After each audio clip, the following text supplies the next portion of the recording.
Hi everybody, Greg Howland with the Sound on Stage here for a follow-up episode of Get to Know a Theater. I'm joined tonight by the two founders of Actorcraft, Jeremy Ken Jackson and Adrianne Alvarez-Jackson.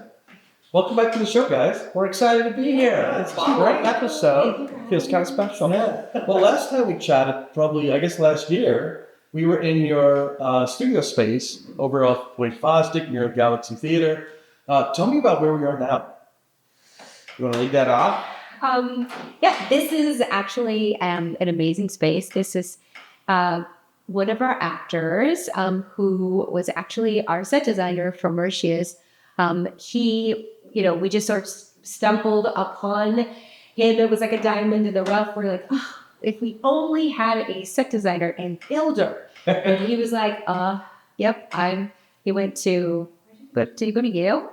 I think North Carolina, and then he ended up working at Yale Rep. And stuff. And he has a lot of experience. He's so good, and he did the set for Mauritius. And then we were looking for a space for rehearsals for Clean House, and he's like, "Well, hey, I'm working on my barn that I manifested in our first class a year and a half ago, and guess what? We're going to turn the heat on, and the electric's going to work, and so come on down, and we can." He's offered to host us here as we rehearse at Clean House. So we've been here for about 10 weeks. Yeah, not too far from downtown Gig Park, just off the beaten path. And it's been a really incredible home for us. And he's made us feel at home here. Leaves the door open to the actors so they come and go. That's great. He's got a little workshop. You can't see who's behind the camera, but workshop. Nice size space, too. Yeah. So, yes, this is really a good thing. So, you've been busy since last time we chatted. I know your classes have been ongoing, but the biggest news that we really want to talk about is your new nonprofit. Mm-hmm. It's kind of your own theater company, but nonprofit. And you've got your first show coming up in March, Clean House from Sarah Ruhl. Mm-hmm. So let's talk about, first of all, the nonprofit, the theater organization. What prompted that? Is that something you've been ruminating on for a little while? Well, I think I would call it a nonprofit on demand because, it really wasn't, I think, our initial intention to do so. We sort of are both really passionate about the process of developing actors and stories sort of in the class studio setting, although obviously we love producing and acting, directing, all that stuff too. But I think we're most passionate about that process-centric stuff. And so that was what gave rise to Actorcraft. In terms of the on-demand component is we started sort of, achieving, I guess, some of our classroom goals and turned some of these guys into really capable actors, sort of in need of that. We saw that in Mauritius last year. That's right. Yeah. Really nice performance. Yeah. And that show was really... Thank you. Thank you. It was sort of an answer to a call that was, happening in the classroom, both from them, but also from just our own observation of these guys are ready. They're ready to take that next step. And so this year we sort of building on that sort of success of Mauritius and upon some lengthy reflection, we thought, we should put our toe into developing a space that is more product centric, sort of a landing pad for those actors who are ready. And so we came up with Brave Stage in Harbor, sort of nodding to that final stage of learning for the actor. Yeah, I love the name because it does take a bit of guts to get out on stage. I think you can learn all you want to do, all the academic type stuff, but to get out there and get in front of people, that's right. We talked about vulnerability last time we were here. Let yourself be vulnerable in front of a group of people. It is brave. Yeah. Yeah, I think that's true. I think we also talked about just the scripts that we're drawn to. There's a lot of great stuff happening on the peninsula, which you're covering. We've seen a lot, some good comedies, the old chestnuts, musicals, and they're doing that really well. And so we just thought, okay, what are we maybe not seeing out here that we're seeing in Seattle, and some of those kind of edgier scripts that we have to kind of get our bravery. You guys are like, okay, all right, we're going to do this. We're going to say these things. We're going to tell this story. And that feels like we have to be brave too, I guess, in producing it. Well, so you've got Sarah Ruhl's The Clean House, and you've got Lisa D'Amour's Detroit coming up in May. And I think you're directing that, Jeremy. You're directing The Clean House, correct? We'll get into that a little bit. What are you looking for as far as your programming or the types of plays that you want to put up? Is there characteristics that tie into that braveness that these two, especially? Before she speaks, because she should lead this question, really, I have to say, this is an artistic director that has been sort of ready to burst out of the box, like your basically entire career, because she got great taste in material. And the actor in me, right, just looks at her and goes, I trust you, because she always brings these incredible scripts, just amazing writing. And I always do see it from an actor's lens where I'm like, we got to give these actors like a ton to chew on. She's the reader though in the family and the researcher and everything else. And so the artistic director duties have solidly landed in. So I take zero credit for picking the great stuff. Now it's how we want. That is so nice. Wow, thank you. I think, I grew up in Chicago, and I was an English major in college, so I'm an avid reader. I love literature, and I think I was drawn to theater initially because I really like good stories. And I think Chicago theater for me was, when I was a kid, we would, there were 2 or 3 field trips that I went on that really made a huge impact on me. And I believe it was Steppenwolf and The Good Men. We would go periodically. I went to a really nice, I feel very privileged to have gone to this high school because we were able to do that. And I don't think kids do that so much, or maybe sometimes they do, but I feel grateful that I had that opportunity. And so the stories that I was seeing come out of these amazing institutions were about really flawed humans who were working through problems that affect all of us, that we can relate to, that we facing fears that we felt too. And yet their humanity was a full display, even though they were deeply flawed. And I felt like I was learning a little bit about myself as I was watching. I felt like the conversations that we had were deep and interesting in high school and then in college too, because I went to college in Chicago. Again, those trips to the Chicago theater really just made a mark on me. And I always thought, if I could ever be an artistic director, I would want to bring scripts to the table that really showcase those flawed individuals, very worthy of love, worthy of being seen. And oftentimes brave stories being told. Yeah. And you've got 2 of them this year. Is there plans? I think you mentioned before we started the interview, they're really talking about next year already, which is a good thing. Yeah. We're going to keep on balls in the air.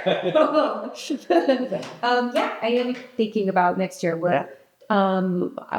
went, Well, Adrianne attended the Edinburgh Festival this year in Scotland and got a bunch of ideas. And so, we have some different ideas on the table. One of the other things that we want to incorporate, because we incorporate it in our classroom heavily, is also the film side of things too. So as we look ahead to next year, no announcements just yet, but I will say that we're contemplating some devised theater projects that also may work or shift over, translate well to film. Also, we're working on sort of a relationship is building, I should say, between ourselves and the Gig Harbor Film Festival. I'm one of the board members there, and seems like we're really aligned in terms of our missions. And so there's some conversation going on there that may impact kind of what it is we're doing down there. But we're definitely planning to kind of lean into that page, stage, and screen that we have, and offer some stage next year, maybe some screen opportunities as well. That excellent. Yeah. Showcase. It is very exciting. Like a lot of the work in Edinburgh was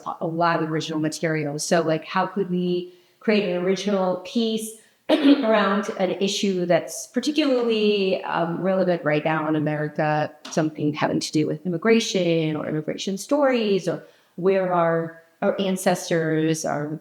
Yeah, those are some of the ideas that were floated around.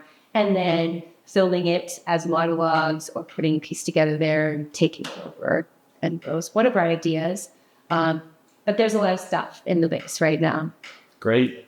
Now let's talk about the Clean House a little bit. So it opens on March 12th, runs that weekend, March 12th through 14th. Yep. At the Easter Seals Camp Stand By Me. Yes. Which I know nothing about.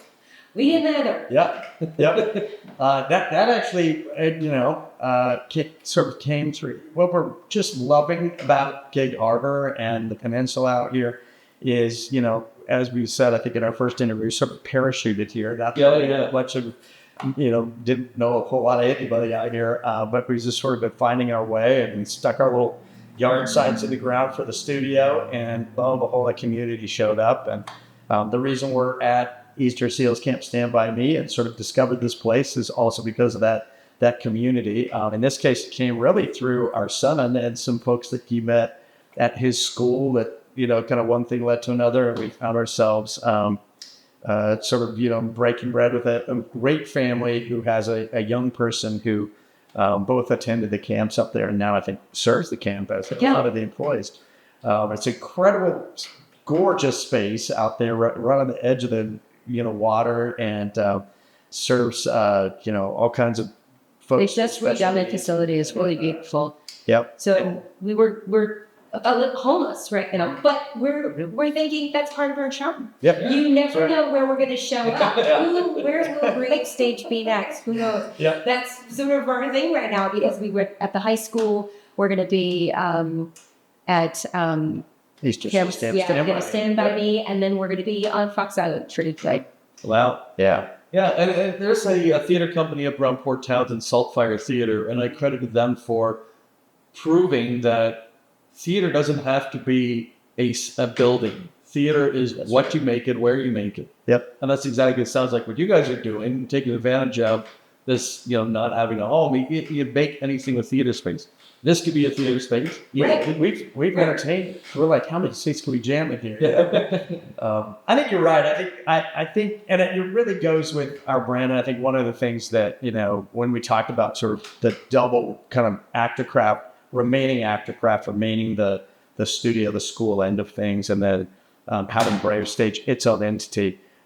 What we want is to create a relationship where one really does directly feed into and inform the other, right, in terms of that process. And I think for us, what you just said about theater itself, like I always remind myself, having been in Los Angeles for a lot of years, lots of people reminded me that film is that director's medium, TV is the writer's medium, theater is the actor's medium, right? And so a lot of times I think we get caught up, in fact, us actors get caught up in, we have to have this huge building and all this infrastructure, this massive set. Yeah. And we sort of run away from our own center point, which is, no, this actually belongs to us. This is what it's about. We can have a chair, an empty room, a great script, or even just a great actor. And we got it, what I mean? So, Adrianne is our director of special programs. Pratt really started this idea last year of kind of leaning into what some may perceive as a weakness and creating a strength and shining a spotlight last year on the drama kids over Peninsula, and a great thing going, and we got to contribute to their lighting package with our profits. This year, we're happy to be shining a light on Easter Seals Camp Stand By Me because they're worthy couples. It's awesome. So you're directing Clean House. You're in the Clean House. Yes, I am. How is it directing your wife? Oh, man. Scary. Vice versa. Mauritius, you directed it. Yeah. Yep. So she's getting me back now, or I'm getting her back. I'm not sure which. But I guess, all jokes aside, it's a play, honestly, because we met on stage, as I think we maybe said in the first interview. But we met actually in a dynamic where she was directing me. So I guess last show there was some familiarity there.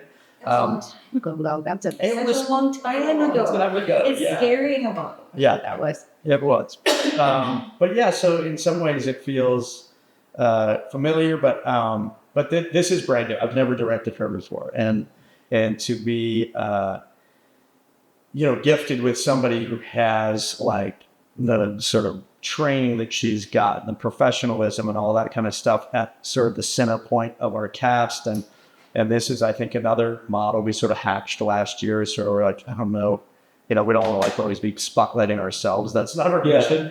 But when Adrianne sort of pitched that idea, but pitched it in a way of like, hey, we want to sort of create a mentor opportunity here. Like an anchor, hire an equity actor or have someone step in, or the most experienced person in the training be the actor for the other students that perhaps haven't been in as many, they don't have as many experiences to sort of provide that anchor. They were the anchor, and And you didn't take away from any of the other actors. They still had their chance to shine and do their stuff really well.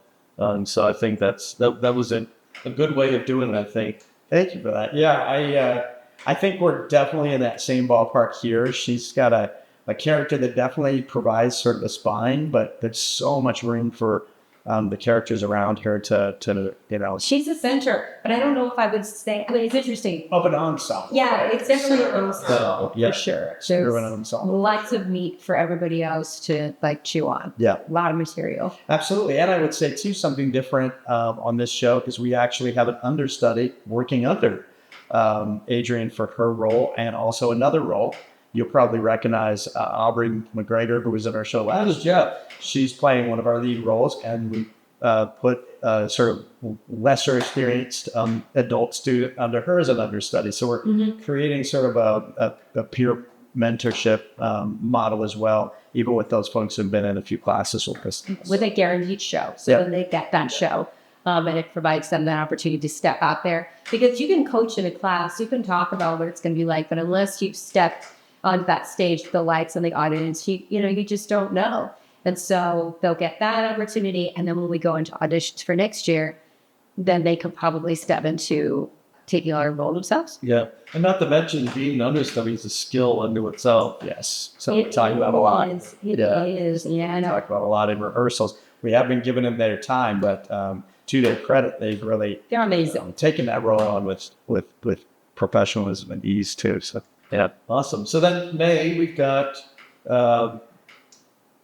Detroit, right? Yep. Yeah, Detroit coming up. I'm not familiar with this play at all. Can you tell me a little bit about? Well, I don't want to tell you too much because I want to be mysterious. No spoilers. It's kind of about, I think, loneliness in our contemporary world and suburban America, and how we've become sort of isolated in our own little spaces. And it takes place, I want to say, in 2008, right after the market crash and the real estate crash. And so you have a main character who's out of work. You have folks that are struggling with addiction. They come together in a suburban setting, and they connect couple to couple. And through that connection, secrets are revealed and identities are challenged. And yeah, you don't know who's going to be left standing. Really interesting. Quite funny, quite edgy. It's hilarious. Dangerous. It's fast-paced. It's not unlike the Clean House. I mean, I think both of those plays, they both have similarities in they're both comedies. They're both funny. And then there's a turn, and there's this kernel of realism and drama. And I would say Detroit probably, it's very balanced. I don't know which one I would say is more dramatic. They're both pretty funny. I think I would say it this way: the Clean House sort of floats, and Detroit comes sizzles. Yeah, that is an amazing way to say it. See, that's why it's a branding. Yeah, I did the post. Really, like, I'll read the scripts and I'll be like, yeah, PMPs. And then if you like sell it, I mean, that was good. That's exactly what it is. Well, and I love those plays that are humorous and that have a serious tone to them, because a serious tone then it hits harder. Yes, it's set up by the humor. We were just saying that, and that is so true to life. I think it's so true to life, and I think both of the plays spoke to both of us. I think because we are living it is a serious time. We all feel challenged, no matter in life right now by these times in one way or another, and we do need to laugh. We do need to remember to lighten up. We do need to remember that this is a moment, and we're going to get to the next one. So I think that's why they spoke to us. Mm-hmm, for sure. Yeah. Now, are you using this season? Because last year you had one show, this year 2 shows. They're only running one weekend. Are you sort of testing the waters in a way for potentially longer runs of other shows to see how these go? Well, I think so. all right, I'll speak to the student aspect of it. We will speak to that. Yeah, go for it. I like my immediate me. I go into teacher role, which I think takes a lot of stamina to do a show.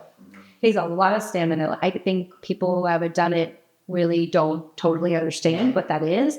Leading into full rehearsal process, 10 week into performance, and then coming back to do it again. When I worked at college and when I worked in high school, and Jeremy too, we would always try to get our students 2 weeks because we want them to grow in the process, but you have to do the 2. When you're working with adult actors, they have families, they have children, they have lives. And so you want them to come away with a success and not feel burdened by the process. I think that's where we are. And it's like, okay, if they can land this, if we can do this, then next year we'll see about, at least from that perspective. And like any company of, we're creating almost a little ensemble, and that is sort of what informed our choice to have a couple of understudies coming. We're like, okay, let's keep growing this experience to now run. Exactly. And I think as those folks get, braver, if you will, like if their legs get stronger underneath them, then I think we'll be ready to do that. And we are flirting with it now. We've tacked on an additional performance. Yeah, we have one extra show this time. One extra show. And then, I definitely think maybe as soon as next season we'll be in, which will help you reviewers too, by the way. Right. I'm sure. Right. Except for, but I mean, when I started acting, and a musical would run like 5 weekends. By like the second or third weekend, I was ready to be done. you're like, Because you've got the family, I've got the job. And I always wondered how these people do it on Broadway when they're doing 8 shows a week for a year at the same show, do the same thing over and over again. But I mean, it's their job. That's just like cash helps. Having the day off. I mean, honestly, because you notice too, where you stay up and you would do a show and it's 8 to 10:30, you're wired, you go out for pancakes, you come home, you watch a show. And then you can sleep till maybe 9 or 8. We're up at pretty early in the morning. And so it can be a real grind, I think, if you're not a Broadway star. Mm-hmm. But in the same vein, you get the experience of opening night. Because I always notice there's, you have opening night, and opening night could go one of 2 ways. Really good. It could be kind of, choppy. And then there's a reaction to that in the second performance. So sometimes if it's a really good opening night, the second day might be a little. You could do. And vice versa if the opening night. See, at least even if it's just one weekend, your actors get a chance to experience that. We're creating a little life cycle. And that is something I think that's been fun that we continually have to remind ourselves. Being the director this go round, I've definitely had to step back a few times and go, I need to not just direct the play, but also teach them about what this process is, because we'll throw words out like, okay, then it's tech week, and then it's, that we're tabling, and then we need to be off book by, and they're like, excuse me, what's off book? So that's been both a joy and something that we have to remind ourselves that we still are in the classroom in so many ways. And it just like the classroom, it is just so fun and inspiring to watch these light bulbs go out for folks who are far more capable than we are in the real world. And these guys have huge careers and stuff, and then they come in here and humble themselves and enter a space where they really don't know much and are all ears and all question marks. And it's just what an honor it is to hang with these guys. I can't imagine what it feels for the two of you when you have a new person come in and then you've been around long enough. I think at this point, right, to see kind of a full development and just getting them on stage now. It's like a baby to the toddler to the teenager, and you're like, oh my, you do feel that feeling of pride. I mean, I did in Mauritius. I think I'm so in Clean House right now as a performer. I'm trying very hard to take my teacher hat off and just be a cast member, which feels really great. And she's doing great too. I have to say something about you though, because people know, yes, lab rats, but a lot of bad guys. You played a lot of bad guys. Well, Mauritius, you were just, that was very nice. Yes, you were not. And I have to say, being directed by you, Jeremy knows comedy, nobody. And he has us to the second, like the timing of the comedy and the rhythm of the piece. And it's like, bump, bump, bump. And you're just really exceptional at comedy. And Thank you. I mean, too. Yeah. But it's really great to be directed by Jeremy because I'm like, he knows funny. And I'll go to him and I'm like, okay, what do you think? And if he says it's good, then I know he's good. So I trust him. So It was a great gift given to me by the Disney people, right? Because, you work on a multicam comedy for 4 years and you learn the science of joke structure, right? And when you look at a page, there's a certain amount of jokes baked into that. Yeah. Guaranteed. And so it's just a sort of a puzzle you're solving, but all the pieces and parts are there. This script, kudos to artistic director for picking it, is just brilliantly written. And you could just go through it. We tabled, which meant we sat around a table and read for about a month, actually, on this with these actors to make sure we understood every single, passage. And we sort of broke down all the punctuation that Sarah's using here because she does really interesting things where she'll hit return and drop a line down. And so we talked about what these meanings might be, right? And what this rhythm is, and kind of talk about the setup and the expectation and the turnaround and the double turnaround and all that. And it's paid dividends now that we're just working because you see that's the 1, 2, 3, and this is a 4, right? So we got to build it that way. So it's been a lot of fun. And we can't learn the drama unless we master the comedy. And that's going to be the trick to this one. Yeah. And have you started working on Detroit at all yet? Any sort of read-throughs or anything? No. That's fair. Oh, wait. Yes, we did. We had a read-through of both of them in the fall, and that was great. And then Detroit came back, and the cast did a read-through on their own. They met for Zoom just to kind of keep the wheels turning, just because my head is so full of Michilji, it's a character that I'm saying. But we plan to start the Monday after we close. So we're just going to start right away. No rest from the weary. Right? Nope. So speaking of no rest, what else? You 2 shows with the Brave Stage, with the OG Actorcraft, I guess we can call it. Yep. What do you guys have going on there? Obviously, classes are still ongoing. You have that film festival thing you we talked about last time when you mentioned with the King Harbor Film Festival. Yep. Anything else that... So much happening. In terms of Actorcraft, we have a new round of classes that we're actually growing just a little bit. So it looks like we're going to have 2, and they're filling up pretty good. Still room out there. We've got an acting foundations class for new folks kicking off on Wednesdays. I think it's March 20-something, 5th, whatever that Wednesday is in there. And then we have our in-depth scene study class for the OGs, for the ones who've been around for a long time, kicking off on the Monday before that. And then we've got a teen youth class happening on Saturdays. You good? So that's coming up all late March. The registrations are open. And then we are doing our 32-hour film frenzy with youth and teen. We're growing that to 2 weeks now. It was 1 week. Yeah. But we packed it last year and had a great time with those guys, made a couple films and did that in tandem with the 92nd Newberry, which is a really neat kids competition, kind of really large festival with the Newbery award-winning books. So that's what's happening with And that's Actorcraft. That's for on Fox Island, Eagles Community Center, which is pretty exciting. Then July. And then I will say I had a kind of a cool thing. I'm taking on a new day job at the Seattle Children's Theater, and I'm going to be managing their school partnerships and programs. Look great.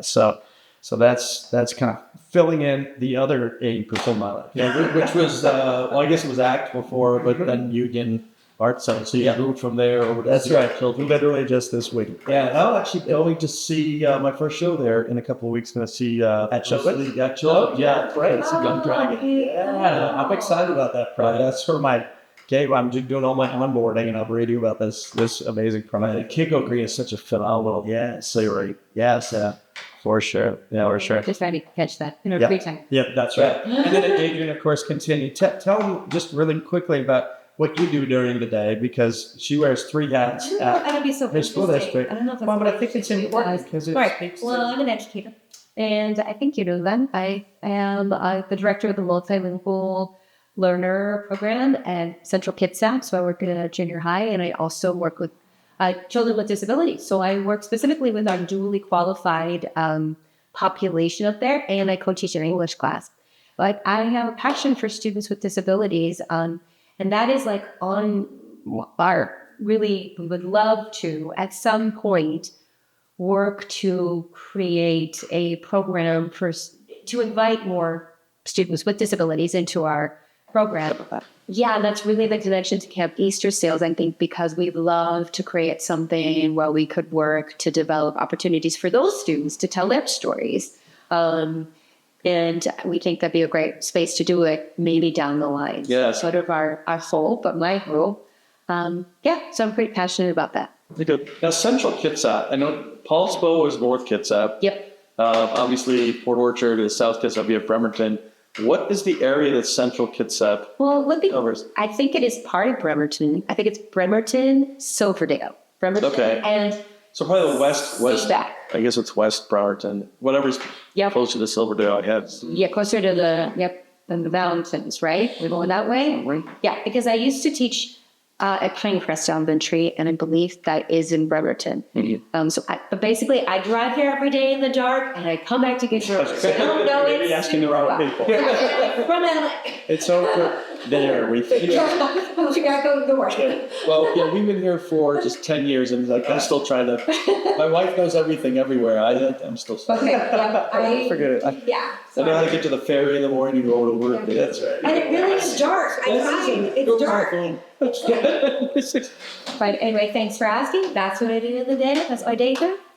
And they have a fantastic drama teacher, Gretchen Drew, there, who is amazing. People always say, why don't you teach drama here? And I think, they don't need me. They have Gretchen Drew. She's amazing. So I feel passionate about what I can do here in Gig Harbor. They have great drama teachers there at high school, but we feel like there's a space for us here, and we're happy to fill it.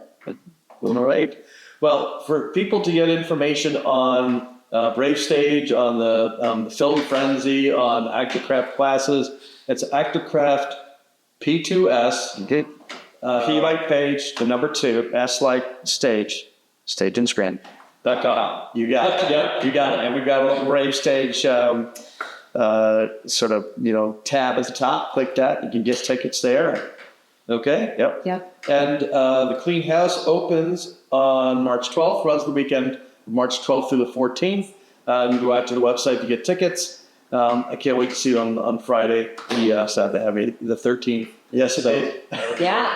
So Jerry Jackson, Adrianne, Alvarez-Jackson, thank you so much for taking the time to talk to me about this and all the stuff we chatted about. Thanks for going on for hours. Thank you. Appreciate you, man. Thanks for doing this good work. You're doing, yeah. Yeah, and that awards event that you have was incredible. Well, thanks for helping out with that. Oscars on the island, man. That was awesome. This guy's amazing. Thanks. Well, for all of you out there, thanks for joining me, Greg Heilman with the Sound on Stage for another episode of Get to Know a Theater. Until next time, I will see you at the stage door.